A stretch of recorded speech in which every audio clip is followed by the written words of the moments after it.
Okay. I'm just Here. I'm just here. I'm overwhelmed, and this is wonderful. Yeah. The experience of having a connection is beyond mood. Just as you were talking about waking up in a clear space and having a good mood and having how I feel be the most important thing, that is a prerequisite for the connection to the growing momentum of connection with Source. We agree with all of this, but don't you think your mood is your indication that you're there? In the same way that your mood is your indication that you are connected, isn't your mood really what you were ultimately looking for anyway? Isn't it all about feeling good? Is it? We're asking you that. We're asking you, Okay. Is it not about that? Well, when I want to communicate with my mother, non-physical, my father, my uncle, I guess I'm wanting to do that to feel better. When I'm wanting to talk to Abraham. It's a catch-22, isn't it? I want to talk to them to feel better, but I've got to feel better before I can talk to them. Esther's been telling us for years that that is the universal flaw. You guys should find a way to give us the connection, and then we'll feel good. And we say, we know. But if that were possible, that would mean we have the ability to assert our love and knowing into your experience. And that would take away from you your free will to create.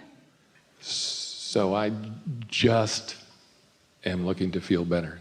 Just feel good all the way. Appreciate where I am. Appreciate every moment. Let's start with this, because this may seem like such a simple conversation to have, and yet it is essential. It's really the only conversation, and it's the subject of relationship, of relativity, the relationship between the vibration of you and the vibration of your inner being. And when you accept that you're an extension of that, not a separation from that, but an extension of that, and to the degree that you allow the connection in the extension, in other words, you can be an extension of Source and be so far extended and so then focused on humanine kind of things that you don't allow yourself awareness of the connection in the extension. And so from your perception, you are disallowing the connection from the extension. Do you see what we're getting at? It's always there. Your inner being is always vibrationally reaching to you. But if you don't perceive that your inner being is reaching, and if you don't perceive that it is there, then your perception is all that matters. It doesn't matter how much your inner being loves you if you don't know it. Because if you don't know it, then you don't let the good stuff in.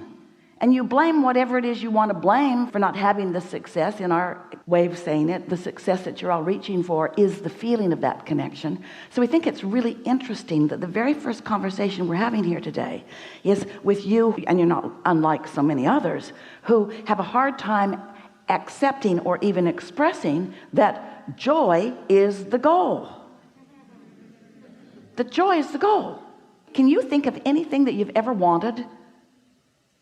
Anything that was for any other reason than that you felt that you would feel better in the having of it?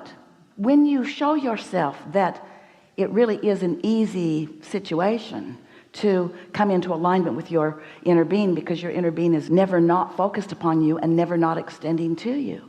We're going to make this so simple it's going to feel annoying, but it would be like you dangling off a ledge, high-rise building, a cliff somewhere, and you're hanging on, and right now you've got a pretty good grip, and your inner being is right there, solid and sure, with a very good tether, and has the longest arm in the whole world and the strongest grip, and is reaching for you, and you're acting like it's hard. I can't reach you. Oh, here. I still can't reach you. Oh, here. I still can't reach you. Oh, here. I still can't reach you. Oh, here. I still can't reach you. Well, you've got an opinion that is preventing you from the simplest thing in the world. Your inner being is coming right to where you are all day, every day, on every subject that matters to you, and you pretend like you can't find your inner being. Well, you're not pretending.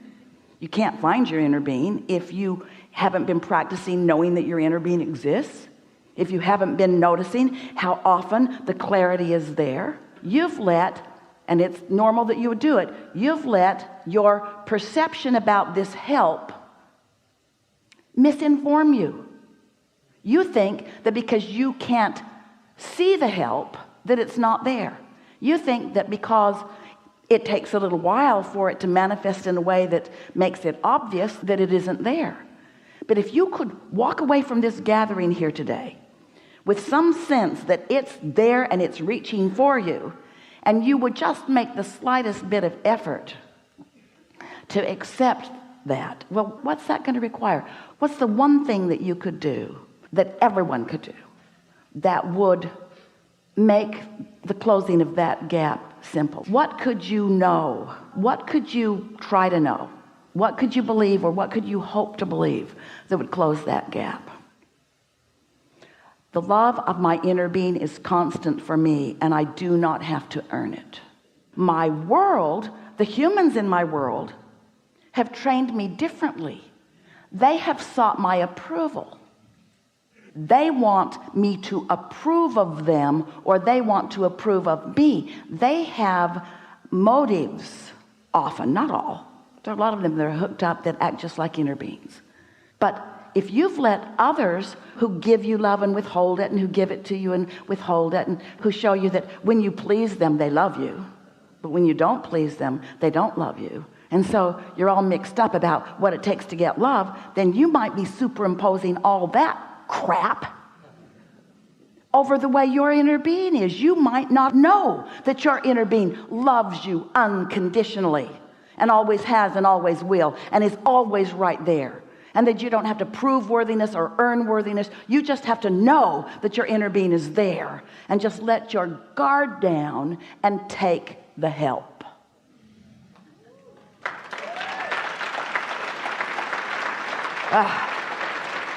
And when you do that, one of the first things that happens is that everybody in your life is off the hook. And a lot of them like it because you've been a burden.